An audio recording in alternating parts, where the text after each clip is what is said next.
Assalamualaikum warahmatullahi wabarakatuh. Apa kabar teman-teman? Balik lagi bersama gue di Ngetrip bareng Egi. Hari ini tanggal 10 Agustus, hari Kamis, sekitar jam 8-an kali ya sekarang ya. Gue tadi berangkat dari rumah jam 7 lewat 10.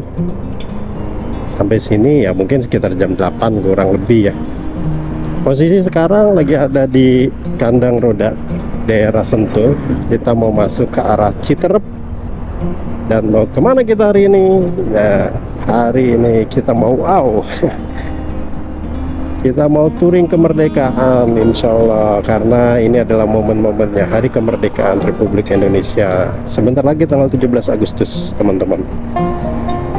Mau mencoba menapaktilasi perjuangan-perjuangan para pendahulu-pendahulu kita dalam mempertahankan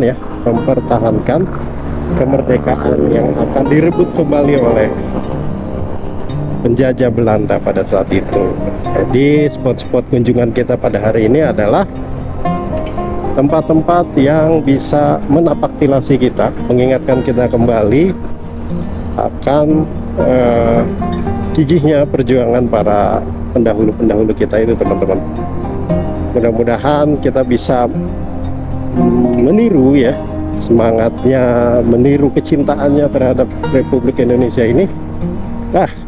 Gue ngomong itu sambil gemeteran ngomongnya itu, ya Allah. Ya mudah-mudahan seperti itulah ya, kecintaan kita kepada negeri ini jadi semakin berlipat ganda.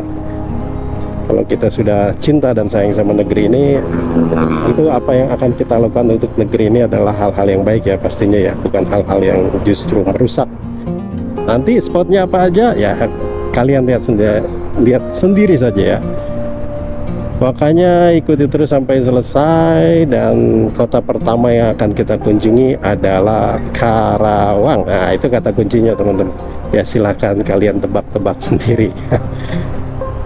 Oke, let's go. Ikuti gua terus dan gua akan update lagi nanti. Di pemberhentian kedua kita akan ke Kuningan.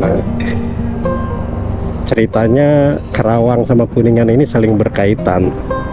Makanya gue pilih Karawang dan Kuningan karena ini dalam satu cerita ya, satu alur cerita kemerdekaan. Posisi gue sekarang lagi ada di Indosemen, daerah Citerep. Makanya ini banyak truk dan bis karena ini adalah wilayahnya industri. Tadinya gue kepengen berangkat pagi-pagi jam 4 sebelum subuh. Dan kalau kita jadi berangkat jam 4 subuh tadi, gue nggak akan lewat sini. Rencananya gue akan lewat jalur yang ke arah Gunung Batu, daerah Sukamakmur, dan tapi sebelum ke Gunung Batunya kita akan belok ke kiri ke arah Jonggol. Ya qadarullah, karena udah siang teman-teman, jadi kalau lewat sana jalannya agak-agak bumpy. Gue akan cari jalan yang lebih cepat aja supaya nanti sampai ke Kuningannya nggak kemalaman, nggak terlalu malam.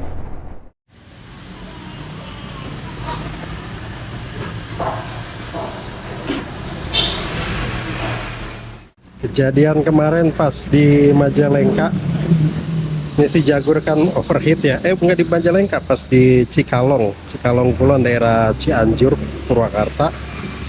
Ini dia sempat overheat di Jalan Mirawati, daerah perkebunan kelapa sawit. Nah, sekarang gue rada-rada jaga-jaga nih karena memang posisinya kan lagi jalan sama keluarga. Akhirnya gue kalau udah 2 jam, 1,5 jam ya istirahat, ngangetin lagi, ngademin lagi, bukan ngangetin lagi ya, ngademin lagi mesinnya biar nggak sampai overheat.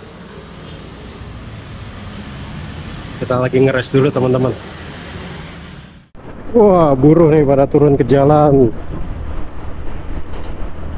Demoin apa ya? Omnibus Law.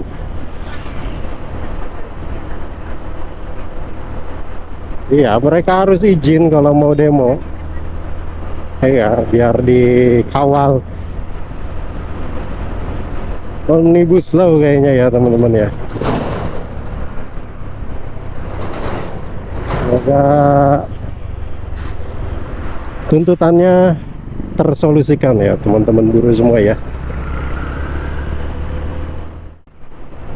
Kita udah masuk di Jalan Raya Pantura ini. Dan gua terakhir lewat Jalan Raya Pantura itu mungkin sekitar 10 tahunan yang lalu ya. Ya kayak gue udah pernah bilang ya ke kalian semua ya. Kalau gue itu sebenarnya sebelum motor-motoran ini nih, sebelum doyan ngelayap pakai motor, itu gue anak rumahan. Kalau kerja pulang ke rumah, istirahat pulang ke rumah. Karena memang kantor sama tempat kerja itu nggak jauh. Jadi makan siang pulang ke rumah biar irit. Tapi dasarnya gue emang suka berpetualang gitu, suka jalan-jalan orangnya. Apalagi naik motor, gue seneng banget naik motor. Tapi karena banyak kendala pada saat itu, banyak keterbatasan, nggak sering juga gue jalan-jalan. Kalaupun jalan-jalan juga nggak jauh. Alhamdulillah di saat-saat sekarang ini, di 2-3 bulan belakangan ini gue dikasih rezeki keluangan waktu. Alhamdulillah juga ada sedikit keluangan rezeki. Mudah-mudahan nanti makin dibukain ya peluang rezekinya melalui jalan-jalan ini. Akhirnya bisa motor-motoran rada jauh. Dan selama ini sih sampai saat ini gue baru sampai ke paling jauh kemana ya kemarin ya, ke Ciamis ya. Dan sekarang mungkin nih ke Kuningan. Emang gak kepengen lebih jauh lagi, pengen banget. Gue bahkan kepingin banget sampai ke Lombok dan Pulau Sumba tuh, gue pengen banget tuh. Itu challenging banget buat gue tuh sebenarnya tuh. Si Jagur kuat nggak sampai ke sana ya? Kemarin aja pas gue pulang dari mana ya, dari Majalengka, touring yang trip ke-19 kemarin, itu di Cikalong Kulon, ini si Jagur ini overheat. Wah, gimana kalau diajak ke Lombok atau Pulau Sumba ya? Nggak tahu deh. Ya mudah-mudahan semua diberikan kemudahan, dimudahkan urusannya, jadi gue bisa lebih jauh lagi. Yang utama sih ya diberikan kesehatan ya teman-teman ya. Dan gue doakan kalian juga semua pada sehat, diberikan waktu yang luang, diberikan keluasan rezeki, jadi bisa ikut jalan-jalan. Teman-teman, izinin gue share dikit ya ke kalian tentang asal-usul kenapa sih Belanda sampai sebegitu kejamnya membantai satu kampung. Cerita soal kenapanya tentu nggak akan lepas dari sosok Kapten Lukas Kustario. Beliau salah seorang komandan dari salah satu pasukan Siliwangi yang menjadi buronan utama tentara Belanda. Beliau ini sangat ditakuti tentara Belanda. Beliau pemberani, kemudian beliau juga lihai dalam pertempuran jarak dekat. Dan yang bikin hebohnya, beliau juga kerap menggunakan seragam tentara Belanda ketika bertempur. Sebegitu meresahkannya, Belanda itu sampai menghargai kepala Kapten Lukas itu sebesar 10.000 gulden pada saat itu.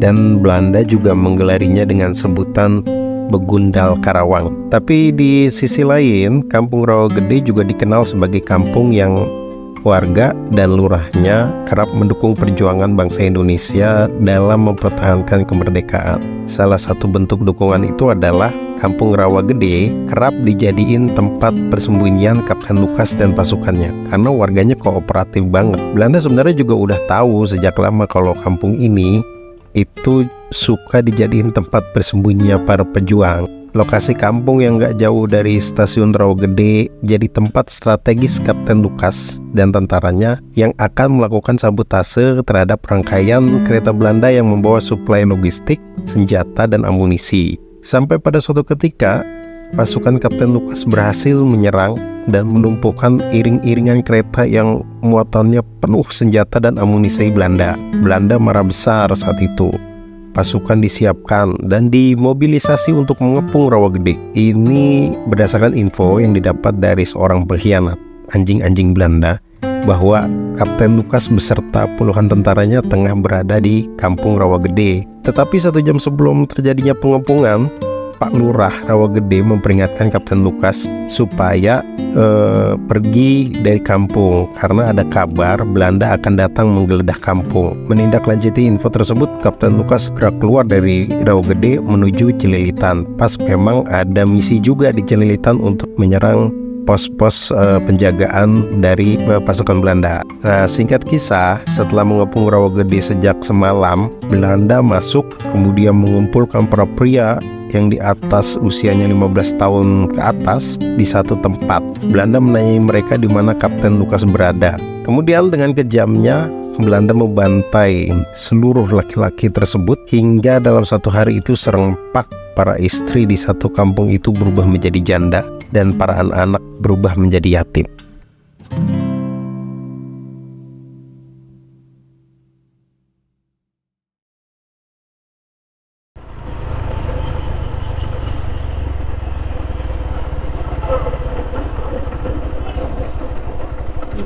Iya.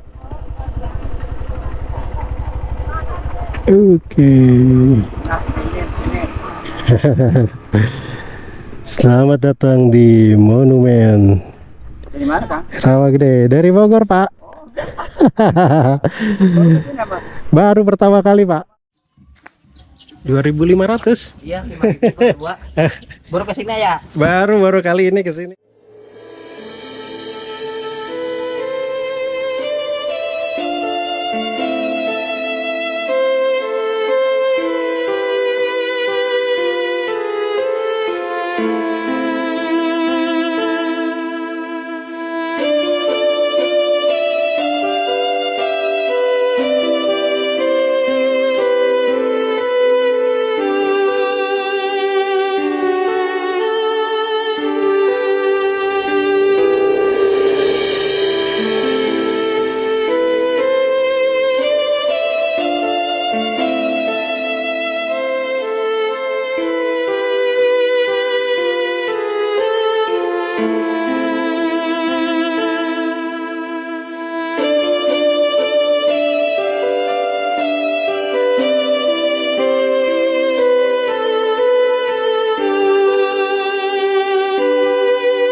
Ya dia sedih banget ya.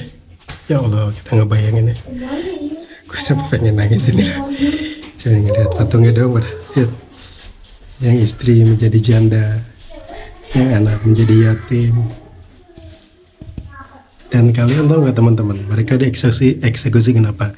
Karena dari sekian ratus penghuni penduduk Rawagede nggak ada satupun yang buka suara, buka mulut tentang keberadaan Lukas Kustario. Dan mereka walaupun nggak ngangkat senjata, mereka ini pahlawan ya teman-teman ya.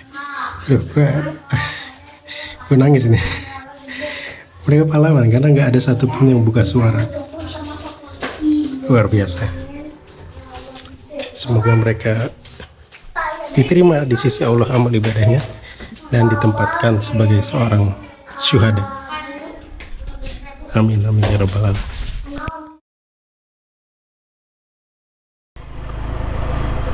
Sedih ya teman-teman ya kalau gue lihat dioramanya itu ketika di lantai bawah itu. Gue ngebayangin seorang ibu, seorang istri yang jadi janda. Gue ngebayangin seorang anak yang secara bersamaan menjadi yatim. Serempak itu satu kampung bersamaan jadi yatim dan jadi janda. Ya Allah. Tapi di sisi lain gue salut sama mereka. Nggak ada satupun dari mereka yang buka mulut memberikan persaksian di mana posisi atau informasi tentang pejuang kita yang punya gelaran begundal Kerawang, Kapten Lukas Kustario.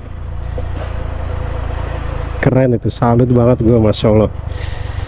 Ya walaupun mereka pada akhirnya nggak ada satupun yang mengangkat senjata dan tewas di tangan para penjajah, ya gue berharap sih mudah-mudahan mereka termasuk dalam barisan para syuhada ya, yang membela tanah airnya dari penjajah Belanda. Amin amin ya rabbal alamin. Kalau gue ngebayangin gini juga nih teman-teman, kalau gue di posisi mereka, bisa nggak gue kayak mereka ya? Kadang gue pikir, wah, itu cobaannya luar biasa loh. Kita ditodong pistol di depan mata kita. Apalagi kalau kita udah dikasih lihat salah satu di antara kita itu dieksekusi mati oleh Belanda.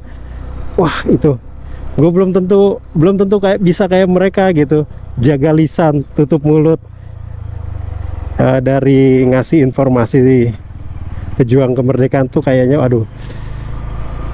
Dan nauzubillah bisa jadi juga gue malah jadi satu-satunya pengkhianat kalau gue hidup pada zaman itu ya.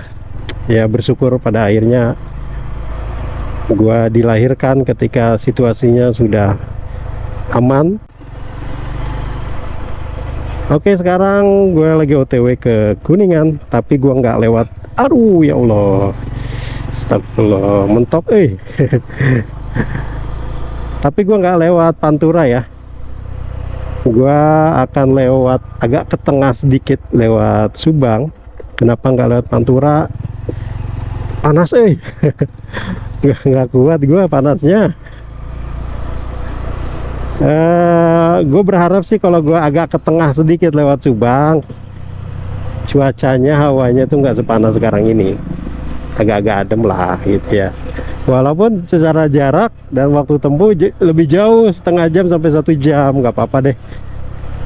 Mudah-mudahan anak istri pada kuat ya. Tapi sejauh ini anak bungsu gua nih, dia cukup kooperatif, nggak rewel sepanjang jalan tadi. Kalau nggak tidur ya bangun main, makan, ngemil gitu aja. Nanti di depan ada belokan ke kanan. Itu kita udah keluar dari jalur Pantura ini, masuk ke arah Subang. Tapi nggak bisa langsung belok kanan ya teman-teman. Jadi kita lurus dulu, putar balik, baru nanti dari arah sana berarti beloknya ke kiri. Gue coba keluar dari jalur Pantura karena walaupun jalannya lancar dan bagus ya, tapi panasnya ini hot jeletot banget. Siapa tahu, dan gue juga kepengen cari experience baru. Kalau lewat jalur sana, gue kan belum pernah lewat sama sekali. Kalau Pantura kan sudah pernah beberapa kali, walaupun itu udah lama banget sebenarnya ceritanya. Pengen tahu jalur sana, siapa tahu juga lebih adem cuacanya. Nah, kita putar balik di sini.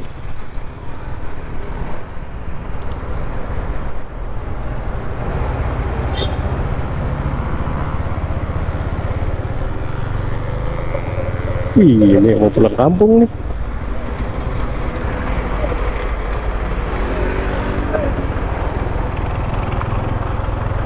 Sip.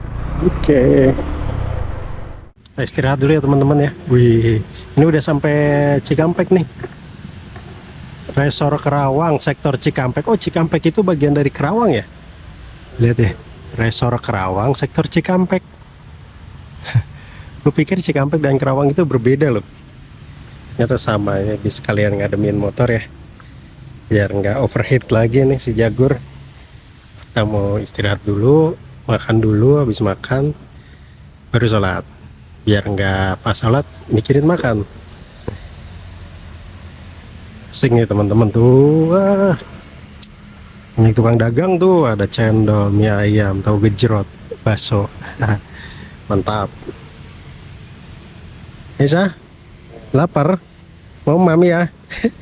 Beleknya hitam tuh.